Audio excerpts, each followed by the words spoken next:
ભાગવતમ દશમ સ્કંદનો 40મો અધ્યાય. તો આપણે ગત સત્રમાં જોયું કે અક્રૂરજી અને ભગવાન શ્રી કૃષ્ણ, બલરામજી અને બધા જ તે વૃંદાવનવાસીઓ મથુરા તરફ નીકળે છે. અને જેવા નીકળવાના હોય છે કે તરત જ તે ગોપીઓ વિરહમાં જતી રહે છે. કારણ કે ગોપીઓ ભગવાનની વગર એક ક્ષણ પર નથી રહી શકતી. દિવસે તો ભગવાન એમની જોડે હોય નહીં. તો જે આપણે યુગલ ગીત જોયું કે જેમાં ગોપીઓ બસ એમના ઘરે બેઠી બેઠી બસ નકરી કૃષ્ણમય થઈ ગઈ છે, કૃષ્ણમાં જ ખોવાઈ ગઈ છે. અને એ હરીફરીને કૃષ્ણની લીલા કરે છે અને સવારથી ચાલુ કરે છે કે હમણાં મારા કૃષ્ણ આવશે, હમણાં મારા કૃષ્ણ આવશે, એમ કરી કરીને ભગવાનને આખો દિવસ યાદ કરે છે. તો એ જ ગોપીઓ આજે એટલા વિરહમાં છે કે અમારા કૃષ્ણ અમને છોડીને જાય છે. તો ગોપીઓ વાટે હતી કે કદાચ કૃષ્ણ એકવાર અમારી સામે જોશે ને અમને બોલાવશે, એકવાર અમારી સામે જોશે ને અમને બોલાવશે. એના એ જ વિચારમાં એ વિધાતાને ગાળો દેવા મળે છે કે આ અક્રૂરજી કૃષ્ણને લેવા નથી આવ્યા, આ સાક્ષાત જે રચયિતા છે, સાક્ષાત રચયિતા એટલે કે જેને આ બધું લખેલું છે કે કૃષ્ણ અમારી પાસેથી જાશે, વિધાતા. તો કહે છે કે જે વિધાતા છે એ સ્વયં કૃષ્ણને લેવા આવ્યા છે અમારી પાસેથી. અને વિધાતાને બહુ અપશબ્દ કહે છે ગોપીઓ, કારણ કે એમના પ્રિય એમની સામેથી જતા રહેશે હવે એ વિધાતાના કારણે. તો ગોપીઓ વાટ જોવે છે કે કૃષ્ણ હમણાં જોશે, હમણાં જોશે, પણ કૃષ્ણ એમની સામે જોયું નહીં. તો ગોપીઓ એકબીજા સાથે વાત કરે છે કે ચાલો કૃષ્ણની તો ટેવ જ છે કે કાલે આપણી નહીં તો કોઈ બીજા જોડે હશે, પછી કાલે એની કાલે કોઈ બીજા જોડે હશે, કે જે એને સૌથી સારો પ્રેમ કરે છે કૃષ્ણ એની બાજુ ખેંચાય છે. તો આપણે જ એની પાસે જઈએ, કારણ કે આપણે તો એને સત્ય પ્રેમ કરીએ છીએ ને. જો ગોપીઓનો ભાવ અહીંયા કોઈ કૃષ્ણને આડું તેરું કહેવાનો કે એમની નિંદા કરવાનો નથી, પણ આ બે પ્રેમીઓની જે વાર્તાલાપ કહે ને તો એ રીતનો છે કે ટોન્ટ મારે એક રીતના ગોપીઓ. તો ગોપીઓ કૃષ્ણ પાસે જાય છે, પણ ભગવાન શ્રી કૃષ્ણ એમના દૂત દ્વારા કેવડાવે છે કે હું આવીશ એવું ગોપીઓને તમે કહી દો. તો જે દૂત છે ભગવાનનો એ ગોપીઓને કહે છે કે કૃષ્ણએ એમ કીધું છે કે એ પાછા આવવાના છે એમ. તો ગોપીઓનો થોડો વિરહ ઓછો થાય છે, પણ જે રેગ્યુલરનો વિરહ છે એ તો ગોપીઓનો એમ જ રહેવાનો છે. તો હવે જે ગોપીઓ છે એ વિરહમાં પોતાના ઘરે જતી રહે છે અને કૃષ્ણ ભગવાનનો રથ નીકળે છે. કૃષ્ણ ભગવાન પહેલા નંદ બાબાનો અને બધા જ વ્રજવાસીઓનો જે રથ છે, બધાના પરિવાર સાથે કૃષ્ણને ત્યાં જતા હતા કે ત્યાંનો જે મેળાનો આનંદ છે એ માણવા જતા હતા. તો નંદ બાબાની પહેલા પહોંચી ગયા હતા, પણ કૃષ્ણને એમને લેટ થયું, કારણ કે આપણે કાલે વાત થઈ કે અક્રૂરજી જ્યારે બપોરની ગાયત્રી કરવા માટે યમુનાજીમાં ઉતરે છે તો ત્યાં એમને ભગવાન ઝાંખી કરાવે છે. તો જેવા રથ પાસે આવે છે અને એ જ સમયે એમનું જે મુખ હોય છે એ આશ્ચર્યચકિત હોય છે.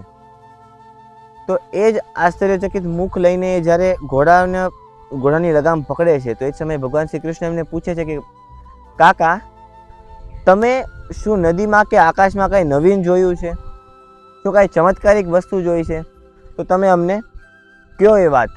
કારણ કે અક્રૂરજીનું તો મુખ જ એ રીતનું થઈ ગયું હતું, કારણ કે આપણને કાંઈ નવું જોયું હોય તો આપણે કેમ આખી આંખો ખુલી ગયેલી હોય કે ઓહ આ તો કાંઈ નવી વસ્તુ છે. તો એ રીતના અક્રૂરજીના પણ મોઢા પરથી આખો આમ રોષ ઉડી ગયો હતો કે બસ એ એક જ ચિંતન હતા કે મને ભગવાન એકવાર ઝાંખી કરાવી દીધી બસ. તો ત્યારે અક્રૂરજી કહે છે, તો કાલે આપણો અહીંયા અધ્યાય પૂરો થયો હતો અને આજે 40મો અધ્યાય છે. અક્રૂરજી ભગવાનની સ્તુતિ કરે છે. તો આજથી ચાલુ થાય છે, અત્યારથી ચાલુ થાય છે.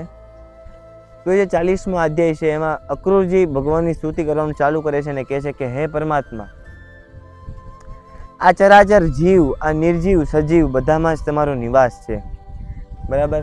અને આ તમે મને જે ઝાંખી કરાવી છે એ તમારી માટે કોઈ મોટી વાત નથી, પણ મારી માટે એટલી મોટી વાત છે, કેમ કે મોટા મોટા ઋષિમુનિઓ, મોટા મોટા તપસ્વીઓ કેટલા કરોડો વર્ષો સુધી તપ કરે છે, પણ તમારું આ રૂપ જોવા માટે તડપી જાય છે, મરી જાય છે, તરસી જાય છે, પણ એમને આ રૂપ જોવા મળતું નથી. અને હે કૃષ્ણ, તમે આજે એ રૂપ મને બતાવ્યું છે. પછી અક્રૂરજી આગળ કહે છે કે તમે અગ્નિ છો, તમે લાકડામાં રહેલી અગ્નિ સમાન છો. તો કઈ રીતના? જો કે એક લાકડું હોય, બધા જ લાકડાની અંદર અગ્નિ વિદ્યમાન જ છે, બરાબર. એટલે કીધું ને, અક્રૂરજીએ પહેલા કીધું કે કૃષ્ણ તમે બધાની અંદર સર્વવ્યાપી છો, તમે નિર્જીવ, સજીવ, દુર્જીવ, કરજીવ. તો એ જ્યારે બધાની અંદર, બધા જીવની અંદર તમારું અસ્તિત્વ છે, તમે પરમાત્માના રૂપે બધાની અંદર છો.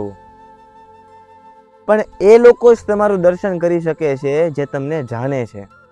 જાણવાનો અર્થ કે ગમે લાકડું છે તો લાકડાની અંદર અગ્નિ વિદ્યમાન જ છે, પણ એને બહાર કેમ કાઢવો એ આપણે જોવાનું છે. આપણે જો એની અંદર અગ્નિ જોઈ શકતા હોય તો આપણી પાસે એ જ્ઞાન છે જેનાથી આપણે ભગવાન જોઈ શકીએ. મતલબ આપણને તો ખબર જ છે કે લાકડાની અંદર અગ્નિ છે, પણ એને કઈ રીતના કાઢવો હોય આપણા હાથમાં હોય છે. એવી જ રીતે બધાની અંદર જો આપણે ભગવાન જોવા હોય તો આપણી પાસે એ જ્ઞાન હોવું જોઈએ. આપણી અંદર હૃદયની ચોખ્ખાઈ હોવી જોઈએ, આપણું હૃદય ચોખ્ખું હોવું જોઈએ, તો આપણને બધાની અંદર ભગવાન દેખાશે. નકર બધાની નિંદા જ થશે. આ આવો છે, પેલો ફલાણો ઢીકડો આવો છે, તો એ રીતની બધાની નિંદા આપણે આ જીવન કરતા રહીશું. પણ જો એકવાર તે આપણે કોઈની અંદર ભગવાનના દર્શન કરીશું, કે ભલે એને જે મને કીધું એ ભલે ગમે એવો છે, પણ એની અંદર તે ભગવાન છે ને, ભગવાન બધાનો છે ને, બધાની અંદર છે. એટલે કોઈ દિવસ કોઈના પર દોષ દ્રષ્ટિ ન કરવી, કોઈને ખરાબ સમજીને છોડી ન દેવા, બરાબર. તો આ એક ભક્તનો ગુણ છે. તો હવે અક્રૂરજી આગળ કહે છે કે તમે અલગ અલગ અવતાર, અલગ અલગ ભક્તોની સેવા કરવા માટે અમે તમારી સેવા કરીએ છીએ, પણ તમે તમારા ભક્તોની સેવા કરો છો. તમે ભક્ત વત્સલ છો. કે ગજેન્દ્ર હતો, ગજેન્દ્રને એક મગરે એનો પગ પકડી લીધો હતો, અને કેટલા કલ્પો સુધી એનો એ જે પગ છે એ પકડી રાખ્યો હતો. એ જે મકર હતો, મગર. તો જે ગજેન્દ્ર છે એ ભગવાનની સ્તુતિ કરે છે, અને ભગવાન શ્રી કૃષ્ણ આવે છે ગરુડ ઉપર સવાર થઈને, અને જે મકર છે એ મકરનો વધ કરે છે અને એમને પણ મુક્તિ આપી દે છે. તો અહીંયા આપણે ધીમે ધીમે અક્રૂરજી કહે છે કે આવી જે બધી તમે ઝાંખી કરાવો છો તમારા ભક્તોને, આજે તમે મને ઝાંખી કરાવી, બાકી તમે તો સાક્ષાત દર્શન આપો છો બધાને. તમે અત્યારે સાક્ષાત મારી સામે ઉપસ્થિત છો, પણ બધા લોકો તમને નથી જાણી શકતા કૃષ્ણ. કારણ કે જો બધા તમને જાણતા હોત તો આજે બધા જ તમારા ભક્તો હોત અને બધા તમારી અંદર વિલીન હોત, પણ બધા તમને જાણી શકતા નથી. તો કહે છે કે ભક્ત પ્રહલાદ, તો ભક્ત પ્રહલાદ માટે તે તમે અવતાર લીધો તો નરસિંહ ભગવાનનું રૂપ લીધેલું છે. તો આવી રીતના અક્રૂરજી હરેક કહે છે કે જ્યારે પૃથ્વીને જે હિરણાક્ષ રાક્ષસ છે એ પૃથ્વીને જ્યારે લઈ ગયો હતો, તો ત્યારે તમે વરાહ રૂપ લઈને પાતાળમાં જઈને એનો વધ કર્યો હતો. ભક્ત પ્રહલાદને તમે નરસિંહ રૂપ લઈને એમને બચાવ્યો હતો, હિરણ્યકશિપુનો વધ કર્યો હતો. તમે એ જ કૃષ્ણ છો, એ જ વિષ્ણુ છો, જેણે વામન રૂપ લઈને 3 ડગલામાં બધું માપી દીધું હતું. તમે એ જ વિષ્ણુ છો, જે તમારા ભક્ત વત્સલ છો, કે તમારા ભક્તોની રક્ષા કરવા માટે તમે આ પૃથ્વી પર અવતાર થાવ છો. તો આ રીતના અક્રૂરજી વારંવાર, મતલબ રોષમાં નથી હજી, અક્રૂરજીને જે ગોપી ભાવ છે, મતલબ એ ભાવમય થઈ ગયા છે, કૃષ્ણમય થઈ ગયા છે, અને રોતા રોતા ભગવાન શ્રી કૃષ્ણની સ્તુતિ કરતા જાય છે. અને અક્રૂરજી કહે છે કે કૃષ્ણ, બસ મારે તમારી પાસેથી એક જ વસ્તુ જોતી છે, કે હું તમારી સદૈવ તમારી ભક્તિ કરું અને તમારાથી હું દૂર જાઉં નહીં. હું જ્યાં જોઉં ત્યાં તમે મને દેખાવ, બસ. તો આ રીતના અક્રૂરજીનો જે ભાવ છે, ગોપીઓનો ભાવ છે, અક્રૂરજીનો ભાવ છે, બધા અલગ અલગ જે મોટા મોટા ભક્તો થઈ ગયા એનો ભાવ છે. તો એના ભાવના કારણે ભગવાન એમની પાસે જાય છે. જેમ કે નરસિંહ મહેતા છે, મીરાબાઈ છે, તો એ ખાલી ભગવાનને જોતા હતા, ભગવાન સિવાય બીજા કોઈને જોતા નહોતા. આપણને એવું લાગે કે એક માળા કરીએ, 2 માળા કરીએ, આપણે તો ભગવાનનું નામ લેવી જ છે. અને ભગવાનનું નામ લેતા લેતા લેતા લેતા આપણું થોડું સારું થઈ ગયું, થોડું આપણને ભગવાને ધન આપી દીધું. તો એ જ સમય કહેશું કે જો હવે મને ધન મળી ગયું છે, તો આપણું જે મન છે એને આપણી ઉપર હાવી નથી થવા દેવાનું. કારણ કે આપણી પાસે જો કોઈ સત્તા હોય ને, તો આપણે ભગવાનનું નામ કોઈ દિવસ ના લઈએ, બરાબર. અને જેની પાસે સત્તા છે ને ભગવાનનું નામ લે છે ને, એ ઉત્તમ ભક્ત છે. શું કામ? કારણ કે બધું હોવા છતાં એનું મન ભગવાનમાં પરોવાયેલું છે, બરાબર. જેની પાસે નથી એ તો ભગવાનમાં પરોવાયેલા રહે, એ સ્વાભાવિક છે. એમાં કોઈ આશ્ચર્ય થવાની વાત નથી, કે એમાં કોઈ એવું આશ્ચર્ય નથી. પણ જેની પાસે બધું જ છે ને, જે ભગવાનમાં લાગેલો છે, એ મહાન ભક્ત છે. તો હવે અક્રૂરજી રથ પર બેસે છે અને જે એમના પિતાજી છે,